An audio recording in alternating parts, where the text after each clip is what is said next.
¿Cómo vencer las preocupaciones? El nuevo curso que te hará vivir plenamente sin que el miedo o la ansiedad dañen tu bienestar emocional o tu salud corporal. Quédate y juntos con el Padre José aprendamos cómo vencer las preocupaciones. ¿Qué tal, amigas y amigos? Espero que se encuentren muy bien. Como saben, siempre les deseo lo mejor para cada día, pero recordándoles que parte de lo mejor de la vida depende de nuestros pensamientos, depende de nuestras actitudes y depende también de nuestras decisiones. Hay gente que decide levantarse de mal humor, hay gente que decide maldecir el trabajo, hay gente que decide hacerse la víctima y por el contrario, hay gente, sobre todo, que, tomándose de la mano de Dios, tratan de agradecer y entender el sentido de cada día, porque cada día es un regalo, una oportunidad de cambiar, de aprender, de transformar, de perdonar, de recapacitar y sobre todo de poner nuestra mirada en todos los puntos positivos, dicho de otra manera, de todas las bendiciones que Dios nos da. Y precisamente a lo largo de estos programas que hemos estado teniendo de cómo vencer las preocupaciones, estamos aprendiendo a esto, porque sin querer se nos hace un hábito de ser pesimistas, estar viendo lo malo, dejarnos llevar por las preocupaciones, que las preocupaciones se conviertan en tensiones, que las tensiones se conviertan en mal humor, que el mal humor se convierta en enfermedad, y entonces, en lugar de mejorar nuestra vida, la vamos empeorando. Y en estos últimos programas estamos viendo algunos testimonios, o bueno, mejor dicho, escuchando algunos testimonios de algunas personas que tuvieron una experiencia semejante a la tuya, a la mía, que quizás no teníamos una buena actitud ante las preocupaciones, pero gracias a la experiencia o a testimonios como estos podemos tener un cambio radical en nuestra vida. Y si les parece, hoy vamos a tocar el testimonio de viendo lavar unos platos, aprendí una gran lección. ¡Ah, caray! ¿Quién lo dice? Un religioso, Monseñor Uribe. Así nos escribe su testimonio. Hace unos años sufría intensos dolores de estómago. Temía tener una úlcera porque me despertaba 2 o 3 veces por la noche a causa de esos dolores. Había visto morir a mi madre a causa de un cáncer en el estómago y sentía miedo de que me fuera a suceder lo mismo. Por eso fui a la clínica Palermo y me hice sacar los más cuidadosos exámenes. Los médicos declararon que no tenía ni úlcera ni cáncer, y uno de ellos me dijo: mire, sus dolores tienen por causa que usted se preocupa mucho y vive con mucha tensión emocional. Probablemente está tratando de abarcar demasiado. Esas palabras me hicieron pensar, porque yo trabajaba bajo presión nerviosa. El sermón de cada domingo me afanaba, me preocupaba durante toda la semana. Dirigía grupos apostólicos y de oración, estaba al frente de un importante seminario, casi no podía descansar nunca. Siempre estaba deprisa y tenso. Había llegado al punto de que me preocupaba por todo, y le di entonces la razón al médico de la clínica. Por eso, lo primero que hice fue declararme un día semanal para descansar. Como el domingo no podía hacerlo, entonces decidí que fuera el sábado. Le llamé día off, día solo para mi descanso. Ese día no estaba para nadie. Y así además estaba cumpliendo el mandato de Dios en el monte Sinaí, que dijo: 6 días trabajarás y harás tus obras, pero el 7º descansarás. Un día después de estar orando al Espíritu Santo, que es mi gran devoción, para que me diera alguna idea y dejar de preocuparme al ver que la señora encargada de la cocina de la casa episcopal lavaba los platos cantando, me dije: mira qué curioso. Doña Isabel lleva 18 años lavando los platos en esta casa y los lava cantando y llena de felicidad. Supongamos que el día que vino por primera vez a trabajar aquí, se hubiera puesto a calcular el número de platos que iba a tener que lavar en estos 18 años. Se habría desanimado. El conjunto de platos forman un montón más alto que un rascacielos. Estoy seguro que esa sola idea la habría desanimado para siempre. Pero el motivo que ella lave los platos cantando y gozosa es que cada día lava únicamente los platos de ese día. Y esta idea fue como una iluminación del cielo para mi mente. De inmediato comprendí cuál era la causa de mis trastornos nerviosos. Yo estaba tratando de lavar cada día los platos de todo el año. Bueno, comparando con lo que hacía ella. Y no solo los de ese año, sino los del año anterior, que ya están lavados, y los próximos años también, que todavía no se han llenado de mugre. Me di cuenta de que estaba procediendo como un imprudente. Yo, que cada domingo predicaba a los fieles que es necesario ser prudentes lo más posible, me avergoncé de mí mismo. Pero esta lección de los platos me fue de gran utilidad. Dejé de tratar de abarcar demasiado y de andar preocupándome por el ayer que ya pasó y por el mañana que aún no llega. Ahora trato de echar al canasto del olvido las tristezas por el pasado y por el ayer y de no dedicarme a lavar los platos de todo este año, y mucho menos los del año entrante. Recordemos un lema muy sabio: querer llevar hoy las cargas del mañana, unidas a las de ayer, es echar sobre el alma un peso tan insoportable que ni siquiera las personas más vigorosas serán capaces de llevarlo sin enfermarse de los nervios. Bueno, hasta aquí la reflexión de este sacerdote que, viendo cómo una mujer lavaba los platos de cada día y no tenía en su mente los de la semana pasada o los del año pasado, ni tampoco los del futuro, porque si no se habría agobiado, entendió que hay que hacer lo mismo con los problemas. Vamos al siguiente testimonio, que se titula Lo que me salvó de una parálisis total. Me parece que será interesante este testimonio porque ¿a cuántas personas conocemos que de repente las vemos y ¿qué te pasó? ¿Por qué no puedes hablar bien? Es que me dio parálisis facial. Y normalmente, ¿por qué viene esta parálisis facial? Evidentemente por no manejar las preocupaciones. Fíjense, no digo por las preocupaciones, porque todos tenemos preocupaciones y algunos las sabemos manejar y no tenemos parálisis facial. En cambio, otros tienen preocupaciones y al no saberlas manejar, pues lamentablemente las convierten en este problema. ¿De quién es este testimonio? De un capitán llamado Manuel Agudelo. Así lo comenta. Estando en unos entrenamientos, tenía que saltar de una barca a otra, y en el momento en que lo iba a hacer, llegó una ola poderosa. Levantó mi embarcación, y yo caí violentamente sobre el filo de la otra barca. Caí con tanta fuerza que, ¡au!, una de mis costillas rotas se clavó en el pulmón. Así, con 3 costillas rotas y un pulmón infectado, fui llevado al hospital militar.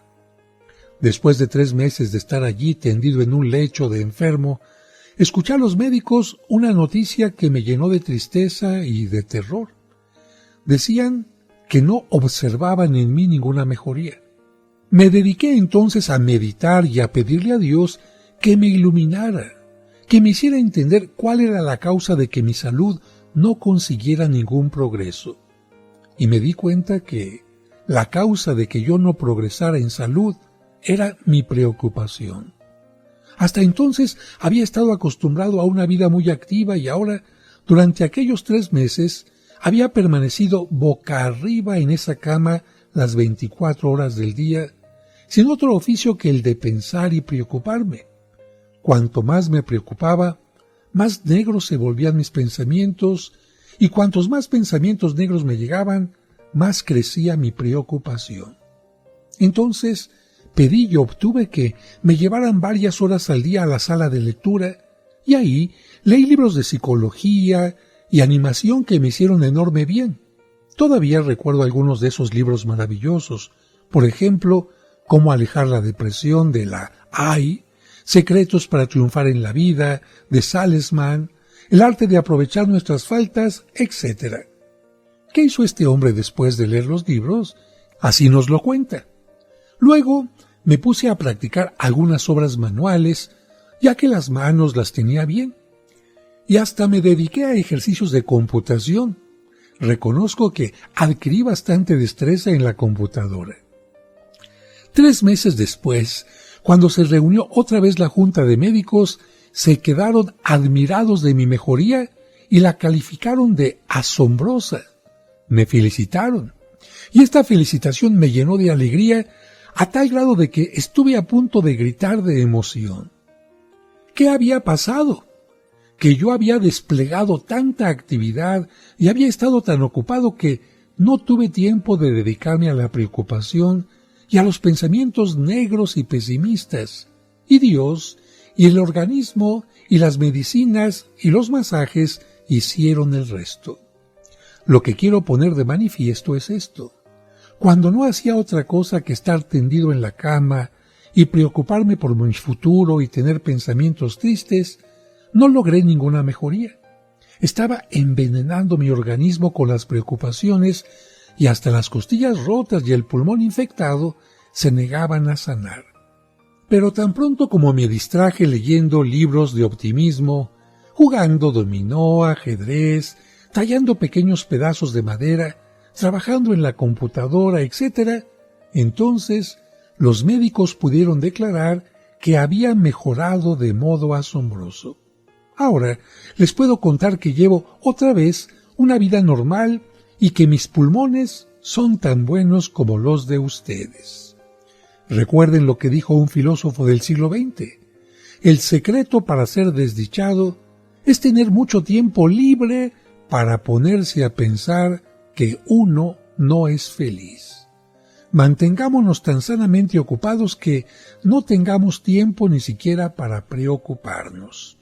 Bueno, muy interesante este testimonio que nos vuelve a recordar algo que ya hemos comentado en este programa y también en los cursos de tanatología.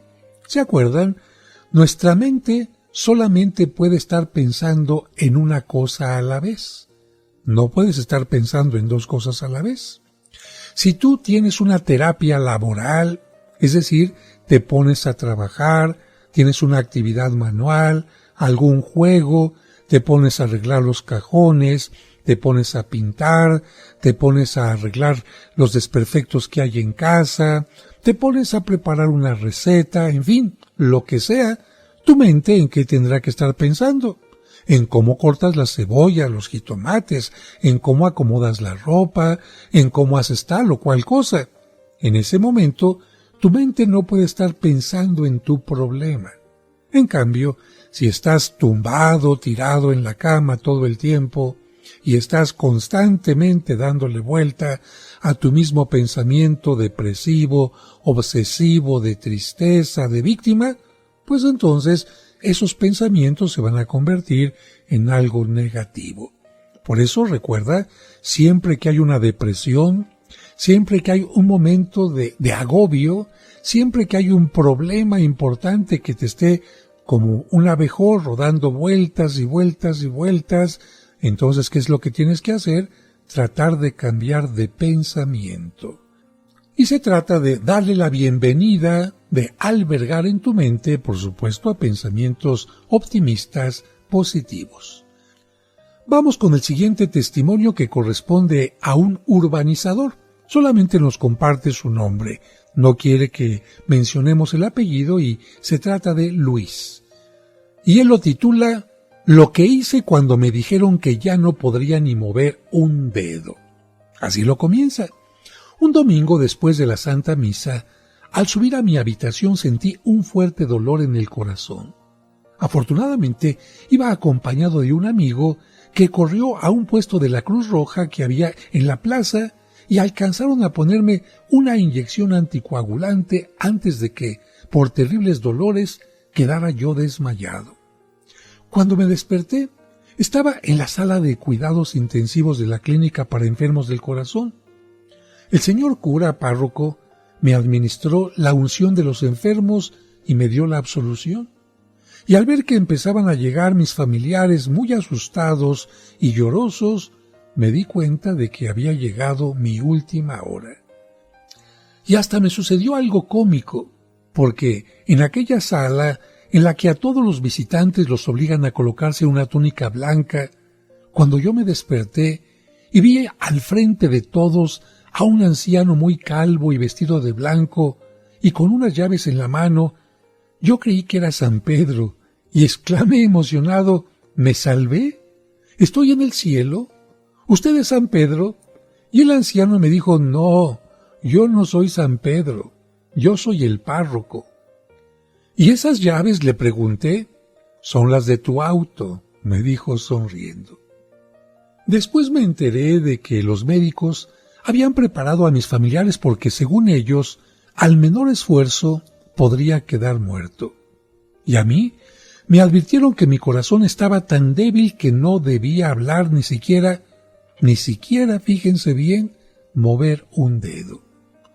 Yo nunca he sido perfecto, lo reconozco, pero una cosa sí aprendí desde joven: a no discutir con Dios. Por eso cerré los ojos y repetí varias veces: Padre Dios, hágase tu santa voluntad. Que no se haga como yo quiero, sino como tú quieres. Que se haga siempre tu santa voluntad. Tan pronto hice este acto de aceptación de la santa voluntad de Dios, sentí un gran alivio. Mi terror, mi miedo, desapareció y me pregunté: ¿qué era lo peor que podía sucederme? ¿Un nuevo y doloroso ataque y luego la muerte? Pues entonces las penas de esta vida se habrían acabado. Iría a reunirme con mi Hacedor, el cual prometió: a quien venga a mí, yo no lo echaré fuera. Y pronto descansaría en la paz de Dios. Estas ideas me llenaron de tranquilidad. Allí, en la sala de cuidados intensivos, esperé 1 hora, 2, 3, y el nuevo ataque al corazón no llegó. Entonces empecé a preguntarme: ¿qué voy a hacer si de esto no me muero? Pues 2 cosas muy sencillas: tratar de no preocuparme, porque fueron mis preocupaciones las que me afectaron el corazón, y además esmerarme por recobrar la buena salud. Han pasado 4 años y los médicos están asombrados de la mejoría que revelan mis cardiogramas. He recuperado mis fuerzas, hago todo lo posible por no preocuparme, porque la preocupación es la más terrible enemiga del corazón. Y puedo decir honradamente que, después de la bendición de Dios y las atenciones de los excelentes médicos que me atendieron, lo que me salvó fue aceptar en paz y en tranquilidad lo que Dios permitiera que me sucediera. Y creo que si no hubiera aceptado la santa voluntad de Dios, probablemente no estaría hoy aquí contando, escribiendo estas cosas. Hasta aquí el testimonio de Luis. Él vive ahora porque utilizó un principio sumamente sabio y provechoso: aceptar lo inevitable. Es decir, hay cosas que van a pasar, y si nosotros las aceptamos sabiendo que es la voluntad de Dios y no nos preocupamos más de lo normal por aquello que estamos viviendo, seguramente tendremos más paz en nuestro corazón. Yo creo que por esto nuestro Señor Jesucristo en el Padre Nuestro nos enseñó a decir: hágase tu voluntad. Porque hágase tu voluntad es decir, acepto las cosas. Yo estoy haciendo lo que está de mi parte, por supuesto. No soy alguien que estoy en forma pasiva. Tú me enseñaste: toca y se te abre, pide y se te dará, busca y encontrarás. Pero hay ocasiones en que no puedo tocar, o aun cuando toque no se abre la puerta, o pido y no se me da, o busco y no encuentro. ¿Qué es lo que puedo hacer en ese momento? ¿Desesperarme? ¿Enojarme? ¿Complicar mis pensamientos? ¿O decir: Señor, tú sabes por qué? Hágase, Señor, tu voluntad. Y al decir esto, normalmente la gente empieza a tener una gran calma en su mente y en su corazón. Así que cuando tengas algún problema, yo te invito a que digas: hágase, Señor, tu voluntad.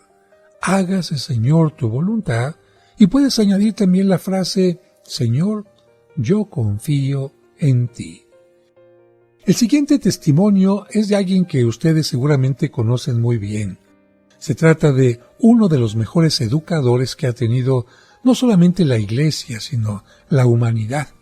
Porque en un tiempo en que las escuelas, el método para educar era a través de golpes, a través de desprecios, de humillaciones del alumno, que las clases fueran a lo mejor aburridas, en donde había discriminación hacia unos. En ese momento surgió un hombre que decidió cambiar todo. Y sobre todo porque había tenido una experiencia bastante dolorosa. Una infancia en medio de la pobreza que le impidió asistir a la escuela. Asistió a la escuela ya cuando era un poco más grande, pero aun cuando asistió a la escuela se dio cuenta de todas las injusticias que había en aquellos salones de clases. Y como lo tiene que hacer una persona verdaderamente sabia, aprendiendo de la experiencia y con el deseo de transformar el mundo, sobre todo si uno cree en Dios y sabe que tiene esta misión, decidió inventar, crear nuevas formas de enseñanza. Y me refiero precisamente a San Juan Bosco. Y él nos decía lo siguiente: la preocupación es una de las costumbres más dañinas que existen, pero la he logrado alejar con 3 métodos que han producido muy buenos resultados. Bueno, me parece interesante, nos está compartiendo los 3 métodos. Creo que es buen educador, ¿no? Porque un educador siempre dice: que he aprendido, que conozco, que he entendido, lo voy a compartir. ¿Cuáles son estos 3 métodos? Si les parece, vamos a hablar del primero. Estar siempre tan sumamente ocupados que no nos quede tiempo para preocuparnos. Y así lo dice San Juan Bosco. Tengo 3 preocupaciones principales, capaz cada una de absorber el tiempo de una persona normal, y además otras 2 ocupaciones secundarias que absorben por completo todo mi tiempo. Doy clases, atiendo espiritualmente a quienes me vienen a pedir consejos, ayudo a conseguir empleos, dirijo varias construcciones de colegios, visito enfermos, escribo folletos, reparto ayuda a la gente necesitada, etc. Mi mejor distracción es pasar de una ocupación absorbente a otra no menos absorbente. En cada uno de los oficios que tengo que hacer, como ven, no doy tiempo para preocuparme. En cada uno de los oficios que tengo que hacer, empleo toda mi atención y mi fuerza como si fuera el único trabajo que tengo que hacer en la vida. Así que, cuando llega la preocupación, me encuentra tan ocupado que no le puedo poner atención a sus amenazas. Bueno, esta parte que nos comenta San Juan Bosco hace que me imagine a la preocupación como una mujer fea, como una mujer enojona, como una mujer despeinada, así como esas malévolas de los cuentos, que llega a mi casa, a mi mente, a tocarme: papá, papá, papá. Pero ¿qué pasa? Pues que yo estoy tan ocupado que no le permito que entre. Vamos, ni siquiera le abro la puerta. Creo que es una buena idea imaginarte a la preocupación como una persona así, fea, maloliente, descuidada, que nada más llega a molestar, y tú en tu mente dices: no tengo por qué abrirle la puerta. Estoy tan ocupado, tan ocupada, que no tengo tiempo de atenderle. Disculpe usted. Y así, la preocupación, seguramente bastante enojada, se retirará de tu cabeza. Segundo secreto de San Juan Bosco: cortar con el pasado. Así lo dice: cuando me dedico a una ocupación me olvido por completo de lo que ya pasó. Tengo que cortar con el pasado si quiero hacer bien y con entusiasmo el presente. Mi lema es el de los antiguos romanos: haz bien lo que estás haciendo ahora. Este lema los llevó a ellos a conseguir grandes éxitos y a mí me ha producido resultados formidables. También muy interesante este segundo secreto, que tiene mucho que ver también con la tanatología de la que nosotros hemos hablado tanto. Dejar en el pasado. Entender que el presente es totalmente distinto al pasado. Hay gente que tuvo una magnífica relación quizás con una persona, un novio, un esposo, una pareja, pero lamentablemente terminó. ¿Y qué es lo que hacen? Siguen reviviendo el pasado y el pasado y el pasado como si su película se hubiera quedado congelada, como si la vida se quedara congelada, y esto no es cierto. Estas personas, es cierto, tendrán que pasar por un momento difícil, no tan agradable, de aceptar el duelo, llorar, enojarse, vivir el duelo, como se dice en forma general, pero abrirse sobre todo al presente, abrirse al futuro. No te puedes quedar viviendo el ayer que ya pasó. No puedes quedarte aferrado a una persona que ya no te quiere. No te puedes quedar aferrado a un hijo que ya necesitaba irse de la casa y hacer su propia vida. No puedes quedarte aferrado a una salud que ya no tienes porque pues ya envejeciste o porque lamentablemente alguna parte de tu cuerpo con el paso del tiempo quedó dañada.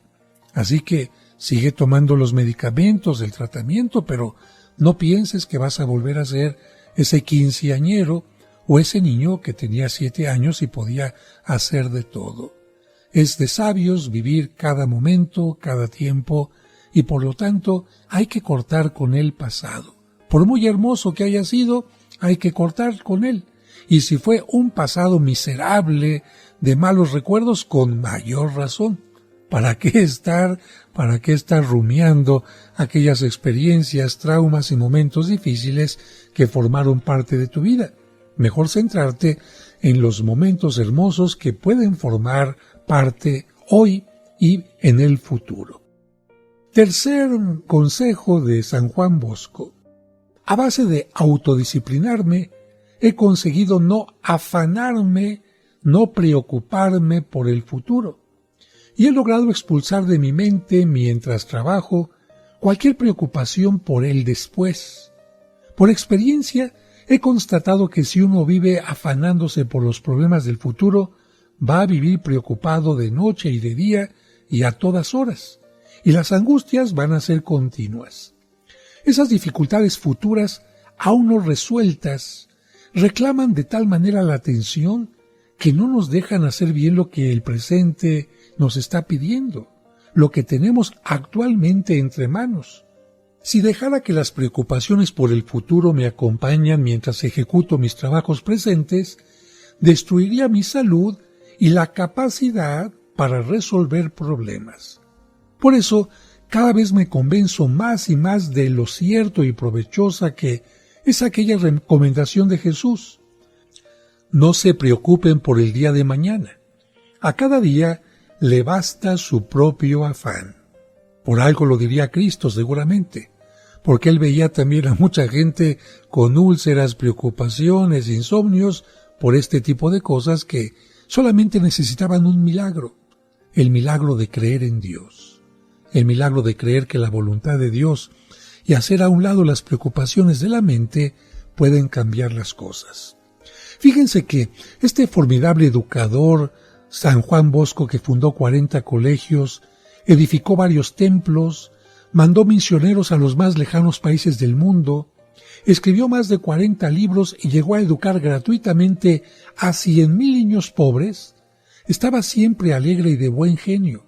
Y esto a pesar de sus numerosísimas ocupaciones y de los más complicados problemas económicos que se le presentaban.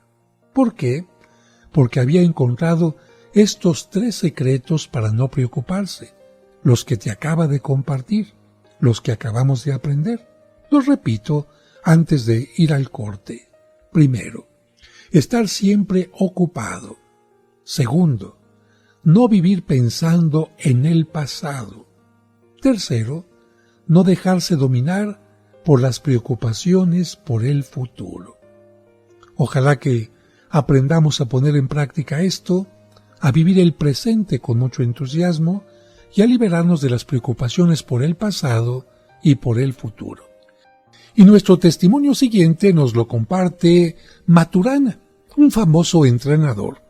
Así cuenta su experiencia. Empecé de entrenador de fútbol, pero sin ganar ni un centavo por mi trabajo. Jugábamos en lotes baldíos, abandonados y a veces con latas vacías en las calles de barrios poco habitados. Frecuentemente había que ir a bajar bultos de los camiones para que el equipo pudiera conseguir con qué comprar un refresco para la sed. Nuestro equipo terminó en último lugar en 7 campeonatos. Perdimos más de 100 partidos en varios años. Lo único que no perdíamos, eso sí, era el entusiasmo y la esperanza. Pero tengo que reconocer también humildemente que después de cada derrota perdía el sueño y el apetito y pronto ya parecía un esqueleto ambulante. Hasta que un día, en un cursillo de cristiandad, aprendí la fórmula de la paz. Y desde ahí en adelante, mi vida cambió por completo como por milagro de Dios. Estos son los puntos de la fórmula que me trajo la paz. Primero, convencerse de lo inútil que es preocuparse. Y claro, por preocupación entiendo pensar con miedo, con afán. Y aquí entiendo que ver que la preocupación no lleva a ningún éxito y en cambio sí puede destruir por completo nuestra carrera. Segundo, elegir entre perder la salud o vivir preocupado. A la salud y a la preocupación no les agrada vivir juntas al mismo tiempo en una persona. Tercero, en vez de vivir entristeciéndome por el pasado, dedicarme a planear y a preparar mejor el futuro. Desde entonces es tanto el empeño que pongo en tratar de planear victorias para los días siguientes que ya no tengo tiempo para entristecerme y lamentarme por las derrotas de los días anteriores. Cuarto, en vez de regañar, animar. Me propuse de esta manera no volver a llamar nunca la atención a un jugador por sus errores antes de que hubieran pasado 24 horas del último partido, porque la experiencia me ha demostrado que no soy capaz de dominarme ni de dominar mi lengua inmediatamente después de una derrota. Hablo y regaño. Por eso trato de no dedicarme a charlar con los jugadores inmediatamente después de un partido perdido. Mejor dejo pasar el tiempo para serenarme. Me propuse no discutir con los jugadores hasta el día después de la derrota. Así ya me habría serenado, porque los errores que me parecían grandísimos en el momento del juego, con el paso del tiempo ya no me parecían tan grandes y de esta manera podía platicar con los jugadores sin que ellos, al sentirse regañados, estallaran en cólera y trataran de defenderse por mi aspereza. En vez de regañarlos, ahora les diría, yo también he cometido esos mismos errores. Todos nos equivocamos, pero tratemos de enmendar estas faltas. Quinto, aprendí que hay un maravilloso oficio: hacerse obedecer sin lastimar a otros. Mandar sin hacer notar que se está mandando. No dar nunca órdenes secas o duras. Dar órdenes de manera que los que las reciban no se sientan humillados. Impartir instrucciones en tono cordial y amigable. Dejar de ser autoritario. Hablar con suavidad de manera que el otro no se sienta disminuido. Demostrar aprecio por los méritos ajenos. Decir al otro, yo sé que tú serás capaz de triunfar en esto, de resolver el problema, de superarte. Tratar a los otros como amigos. Tener un tono de voz que no sea rudo, que el tono sea amistoso. Entender que nada hay tan desagradable como un tono frío o demasiado fuerte, porque el tono de voz denota el estado de ánimo y denuncia las emociones del que habla. Las personas agresivas emplean una voz fuerte y ruda. En cambio, una voz suave produce en el oyente una agradable sensación de cariño. Yo aprendí a valorar el aprecio que cada persona siente por sí misma y a subrayar sus cualidades y a alabar su deseo de hacer progresar el grupo. Conseguía el apoyo de los demás demostrándoles que los apreciaba. Procuré tener siempre una palabra amable para todos. Sexto, vi que yo me sentía más preocupado cuando estaba cansado. Por eso, empecé a darle más importancia al descanso. No me pareció de ese momento en adelante que fuera tiempo perdido emplear de vez en cuando un tiempo para estirarme en un cómodo sillón y echarme un pequeño sueñito. Esto me aprovechaba para permanecer alegre durante las horas siguientes, porque antes, cuando el cansancio me dominaba, todos los problemas me parecían mayores y más terribles de lo que eran en realidad. Persona descansada es siempre persona menos preocupada. Y número 7, alejé mis preocupaciones manteniéndome siempre ocupado. Ahora, los que ven mi semblante se alegran ante mi presencia juvenil y alegre, y eso que mis años ya son de varias decenas, aunque no los digo casi a nadie para no desacreditarme más de la cuenta. Espero no aparecer como viejo, sino cuando ya empiece a repetir todos los días las mismas historias. Entonces, sí podré dejar de entrenar a mis jugadores y entrenarme para recibir mi descanso final, ya eternamente, sin preocupaciones, en el cielo que mi buen Dios tiene preparado para siempre a quienes nos avergonzamos de ser sus hijos y sus amigos. Estos son los 7 puntos, las 7 reflexiones que hicieron que este entrenador Maturana cambiara definitivamente. Y a mí me parecen sumamente importantes.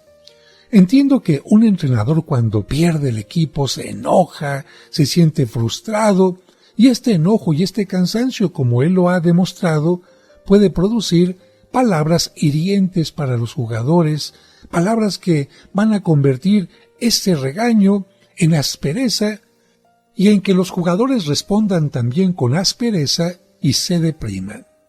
Por eso este buen entrenador entendió que tenía que dejar pasar el tiempo, tragarse un poquitito este deseo de regañar, de gritar y dejarlo para el día siguiente.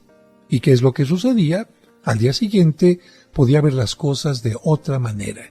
Yo diría, ya no se estaba dejando llevar solamente por las emociones o sentimientos o por la bilis, sino por la razón. Y cuando la razón aparece y domina la bilis, como se dice popularmente, el diálogo es totalmente distinto.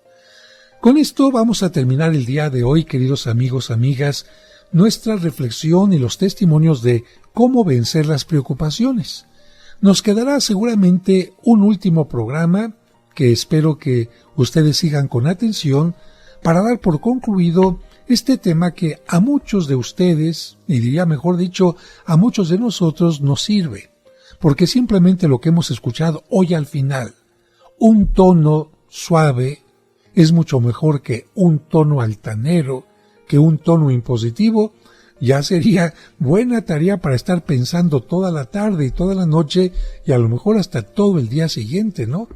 Preguntarnos cómo soy como padre de familia, cómo soy como madre de familia, como maestro, como educador, como compañero, como amigo.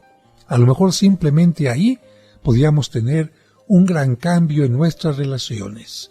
No tono gritón, no tono impositivo.